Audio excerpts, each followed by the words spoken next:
बिस्मिल्लाहिर्रहमानिर्रहीम। अस्सलामुअलैकुम। आप देख रहे हैं कि 92 न्यूज़ और मैं हूं आपकी मेज़बान तस्बीहा मज़हर। आगाह करते हैं आपको आज की ब्रेकिंग न्यूज़ से।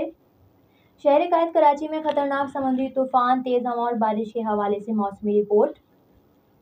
गवर्नमेंट सिंध की जानिब से कराची के अवाम को दफ़ा 144 के तहत समंदर की जानिब रुख करने से मना कर दिया गया। साहिल समंदर पर मौजूद है नुमाइंदा के 92 न्यूज़ साबिर मलिक, जो कि हमें आगाह करेंगे समंदरी तूफान के हवाले से।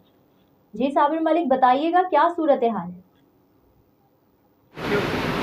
जी बिल्कुल, इस वक्त मैं साहिल समुंदर कराची पे मौजूद हूँ और समुंदर की तेज़ लहरें जो है वो बड़ा शोर मचा रही हैं। इसी के साथ साथ गवर्नमेंट ऑफ सिंध ने और मौसमी रिपोर्ट के मुताबिक दफ़ा 144 का नोटिफिकेशन जारी किया, जिसके तहत जो है आम और ख़ास शहरियों को जो बिल्कुल साहिल समुंदर पर आने से रोक दिया गया है। इसी के साथ साथ सिक्योरिटी भी हाई अलर्ट है और CM सिंध ने खसूसी हिदायत जो है वो जारी की हैं कि कराची में जो जितने भी शहरी मौजूद हैं वो समुंदर का रुख ना करें और एहतियात करें, क्योंकि 13 से 17 जून जो है वो बड़े ही जो वो एहतियाती जो तदाबीर के हवाले से जो हैं अपने घरों में महफूज रहें। इसी के साथ साथ मेरा कैमरामैन आपको बिल्कुल जावेद से मैं बात करता हूं कि समुद्र की लहरों को ज़रा दिखाए। कैमरे की स्क्रीन में आप देख सकते हैं कि इस वक्त लहरें जो हैं पुरजोश तरीके से आके बिल्कुल समुद्र के बॉर्डर पर टकरा रही हैं और बिल्कुल आप इसे स्क्रीन पर देख रहे हैं कि समुद्र जो है उसकी लहरें 600 जो रफ्तार फ़ी घंटा के हिसाब से जो है हवाओं का रुख है। लेकिन साथ साथ ये भी वाज़ा करता चलूँ कि मौसमी रिपोर्ट के मुताबिक अब तक की जो रिपोर्ट है उसमें ज़्यादातर जो ख़तरात लाक हैं वो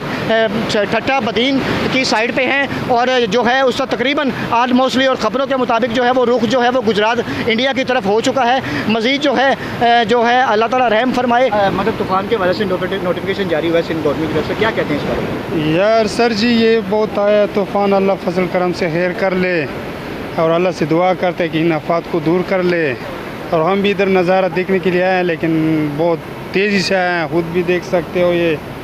और बाकी तो अल्लाह से हम दुआ मांग रहा है कि आफात को दूर कर ले। तो आप क्या पैगाम देते हैं कराची के अवाम को कि घर में रहें? हाँ, सबको ये आवाम है कि अपने घर में महफूज रहे हो। इधर तो बहुत सब देख रहे हैं, फिर घर को खुशी की नहीं कि खुशी की वजह से गम बन जाए। इसकी वजह से बंदा जब दूर होता है, अपने घर में महफूज होता है तो बहुत अच्छा होगा। और इन लोगों से ये समंदर किनारे से इसमें जितने भी बंदा दूर हो सकते हैं दूर हो जाए। इसी के साथ साथ इजाज़त चाहता हूँ। कैमरामैन जावेद अली राजपूत के साथ साबिर मलिक, K92 न्यूज़ कराची।